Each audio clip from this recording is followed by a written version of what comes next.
સુરત શહેરમાં 6 વર્ષની બાળકી સાથે દુષ્કર્મની ઘટના બની છે। કતારગામમાં અપહરણ કર્યા બાદ બાળકી સાથે દુષ્કર્મ આચરવામાં આવ્યું।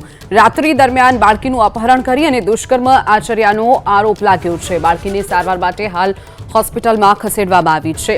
માત્ર 6 વર્ષની બાળકી જેનું રાત્રે અપહરણ કરવામાં આવ્યું અને ત્યારબાદ તેની ઉપર દુષ્કર્મ આચરવામાં આવ્યું છે। બાળકીને ગંભીર ઈજાઓ થતા હાલ તેને હોસ્પિટલમાં ખસેડવામાં આવી છે। કતારગામ પોલીસ ક્રાઇમ બ્રાન્ચની ટીમ હાલ ઘટના સ્થળે પહોંચી છે। બાળકીએ આરોપીઓના ચહેરાનું વર્ણન કર્યું છે। कल 14 मार्च की लेट नाइट से आज सुबह अर्ली मॉर्निंग सुबह से पहले के बीच में एक दुखद बनाव बना है। एक छोटी बच्ची के साथ किसी ने बलात्कार का कृत्य किया है। पुलिस की सारी टीमें, क्राइम ब्रांच की टीमें, लोकल पुलिस की सभी टीमें लगी हुई हैं कि ये आरोपी जल्द से जल्द पकड़ा जाए।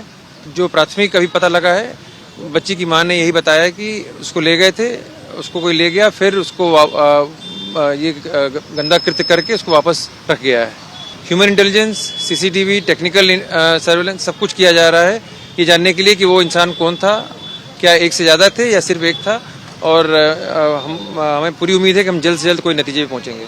પોલીસ પાસે આજે સવારે સ્મીમેર હોસ્પિટલથી એક વર્દી મળી છે। બહુ ગંભીર પ્રકારની બનાવ બનેલ છે એવું જણાવવામાં આવે છે, જેની અંદર એક 6 વર્ષની દીકરી છે જે રાત્રે એની મમ્મી પાસે આ જગ્યા જે છે એની પર સૂઈ ગયેલી હતી।